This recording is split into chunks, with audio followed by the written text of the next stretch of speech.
Hola, soy Rosana Cataño. A pedido de Alan Embry, mi hijo, estoy grabando la historia de la familia. En este caso nos estamos enfocando en Magdalena Leguía. Suponemos que su nombre oficial es María Magdalena Leguía. Ella es mi abuela, o sea, la bisabuela de Alan. Ella nació y murió y vivió toda su vida en Buenos Aires, Argentina, pero se consideraba de cultura vasca francesa y siempre así se identificó. Se crió en un barrio de minoría vasca francesa y hicieron muchas memorias de identidad en cuanto a eso, y por eso así se consideraban. Su padre, Juan Bautista Leguía, vino a Argentina ya de grande, suponemos, estoy por asegurarme. La historia que voy a contar ahora es la historia de Magdalena Leguía y lo poco que sé de Juan Bautista Leguía.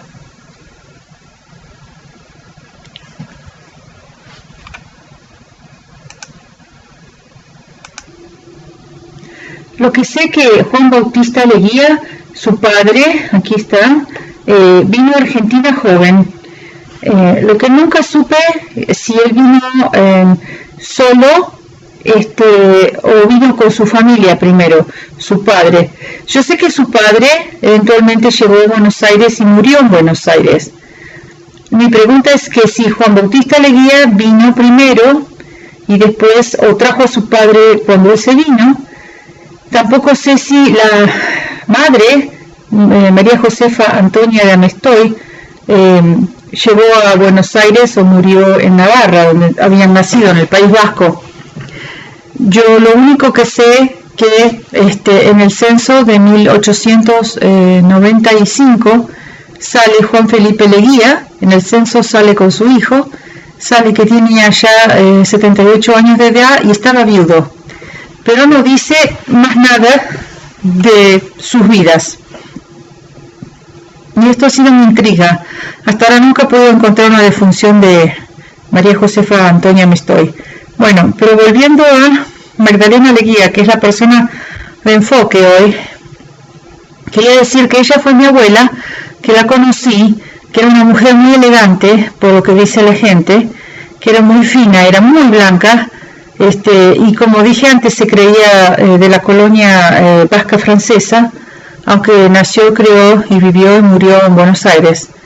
Este es un ejemplo perfecto porque sus padres, los dos padres, se conocieron en Buenos Aires, pero también eran de la misma área, de la área vasca francesa española, de los Pirineos. Sus padres, o sea, los abuelos de Magdalena también lo eran, y así sucesivamente por varias generaciones, y podemos ver por muchísimas generaciones, que si sigo abriendo aquí se abre por muchísimas generaciones, todos vienen de la misma área. Todas estas informaciones, todos son las personas de los vascos franceses, o más que nada de los Pirineos, porque era medio España, medio España y medio Francia. Tengo unas 2 fotos más de mi abuela Magdalena. Lamentablemente no hacen justicia a su belleza. Ya tengo fotos cuando eran personas grandes, pero todos los que la conocieron de jóvenes dijeron que era una mujer muy blanca, muy atractiva y muy elegante, muy educada, muy fina. Lo mismo se ha dicho siempre de Pietro Giuseppe Cataño, el esposo. Magdalena Leguía tenía un carácter muy fuerte, era una persona de personalidad muy fuerte, sabía muy bien lo que quería. Me supongo yo, no sé mucho de su vida, pero supongo que tuvo una vida sufrida. Sé que eran pobres, sé que eran hijos de extranjeros y como tal tuvieron sus dificultades.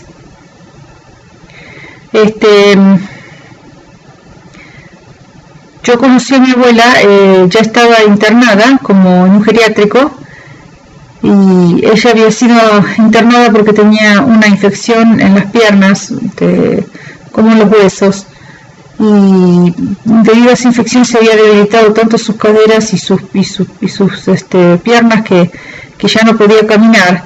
Hoy por hoy hubiera tenido tratamientos avanzados, podrían haber hecho algo, pero en ese momento, en la pobreza total, muchos años atrás, lo más fácil era internarla, y como le costaba caminar, no tenía muchas maneras de sostenerse, se quedó en la cama y se fue quedando hasta que prácticamente quedó inválida, hasta que los músculos no le servían. Y en esa condición la conocí yo, y íbamos a visitarla más o menos una vez al mes en Ituzaingó. Estaba internada en un geriátrico del estado en Ituzaingó, y en el cuarto habían 4 otras personas con ella. No había ventanas, absolutamente nada, no había no había puertas tampoco en su habitación, y eso era un pasillo. La pared, lo que se miraba de su habitación era un pasillo que era una pared. No tenía una plantita, no había un verde, no tenían televisión, no tenían absolutamente nada más que 4 personas que estaban internadas, entraban y venían, morían, los sacaban, ponían a otra. Una situación sumamente triste.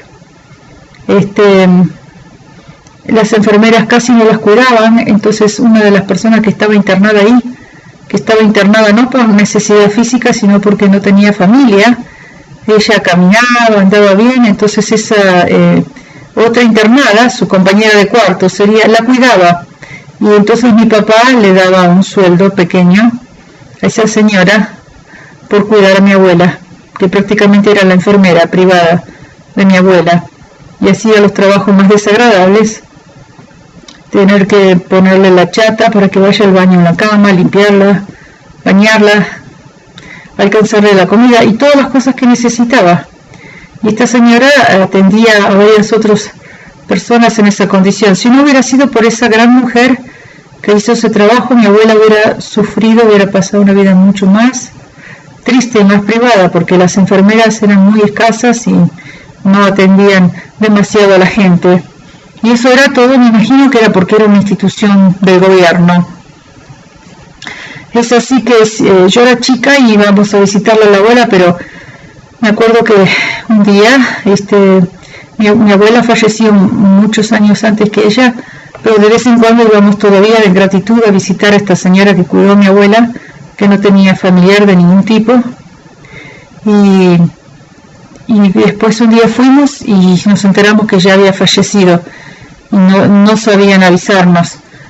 Y yo tomé la información de ella, y después con los años hice la obra por esa señora, agradeciéndole por lo que había hecho cuidando tanto a mi abuela. Y cuando mi abuela Magdalena falleció, yo tenía 9 años, y era la primera vez en la vida que me enfrentaba a la muerte.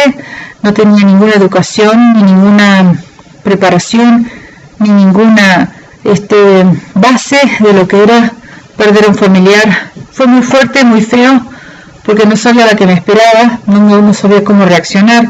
Bueno, pero ese es otro capítulo. Volviendo a la señora que cuidó, que se llamaba María Luisa Fredes, que le hice la obra. La vida tiene sus vueltas en una manera increíble.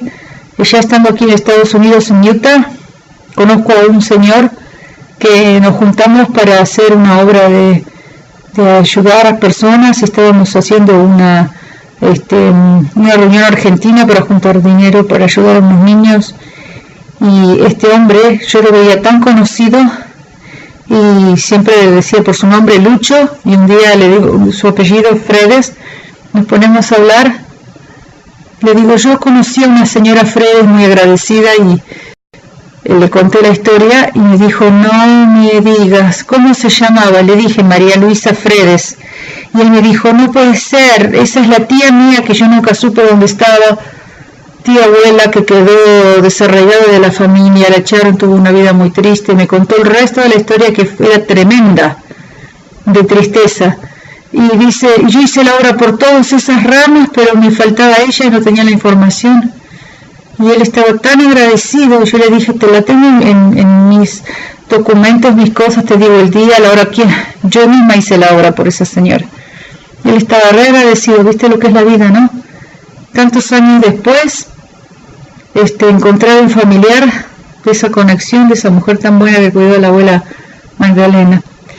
Bueno, volviendo a la abuela Magdalena, cuando íbamos a visitarla le llevábamos helado, mi papá le llevaba alguna comida casera o alguna comida que a ella le gustaba, galletitas, algunas cosas extras que no le daban ahí en el lugar, le llevaba a él y a la señora que la cuidaba, a Luisa, y también íbamos por un ratito, pero yo nunca tuve esa conexión con ella, nunca me quedé sola, ni hablé con ella sola, y muchas veces íbamos con todos como familia, a veces íbamos mi papá con mis hermanos nomás, nunca fui sola, y si iba sola, o alguna creo que 2 o 3 veces fui con mi papá, pero siempre estaba mi papá presente, o sea, nunca tuve una conexión de sentarme a hablar con ella ni media hora sola.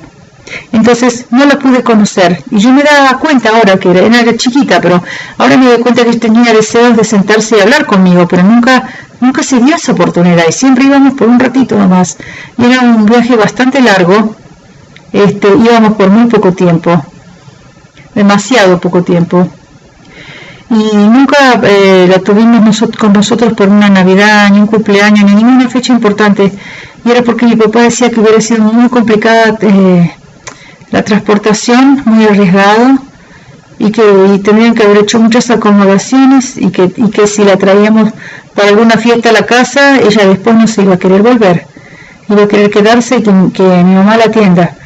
Mi papá trabajaba muchísimas horas todos los días, y mi mamá no es una mujer de servicio, no es una mujer de consideraciones con los demás, ni de mucho amor cristiano, y era la suegra que hubiera sido un estorbo, y no hubiera movido un dedo para cuidarla, y nosotros éramos chicos, y ahí estaba la mamá de mi mamá, mi abuela Gregoria, que vivía con nosotros, que mi abuela Gregoria era de la edad de Magdalena, y si la hubieran traído a la casa, yo sé que la hubiera terminado cuidando hubiera sido mi otra abuela, que es muy injusto.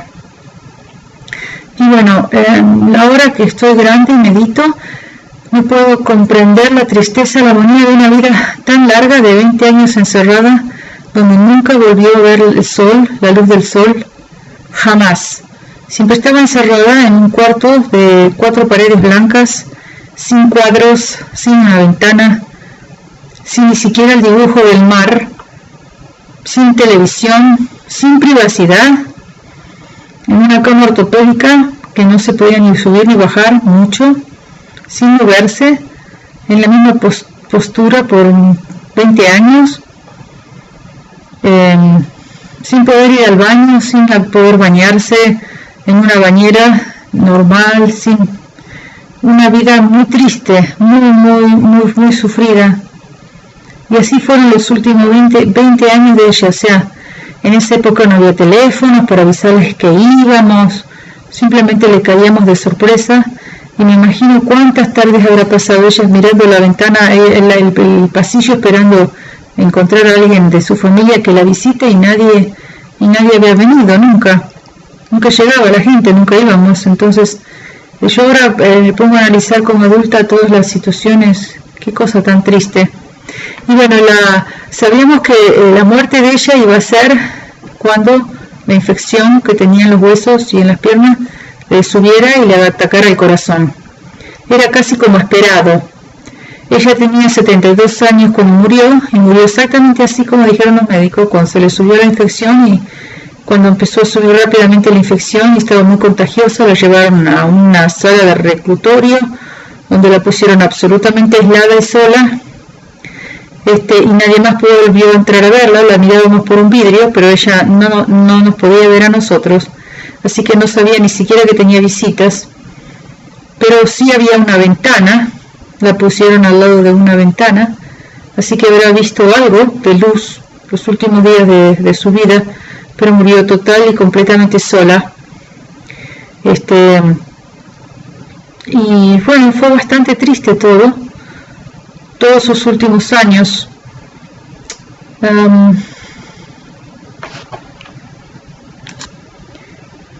Ahora como adulta veo cuántas cosas me hubiera gustado preguntarle, cómo me hubiera gustado saber. Y ahora como adulta la primera pregunta que le haría es si María Josefa Antonia Mestoy, su abuela, vino a Argentina y qué sabe de su gente. Me hubiera gustado preguntarle de sus padres, de la vida. Tengo tantas preguntas y cuántas consideraciones hubiera tenido con mi abuela, cuántas cosas hubiera hecho para hacerle la vida más feliz. Pero todas esas cosas fuera de mi control.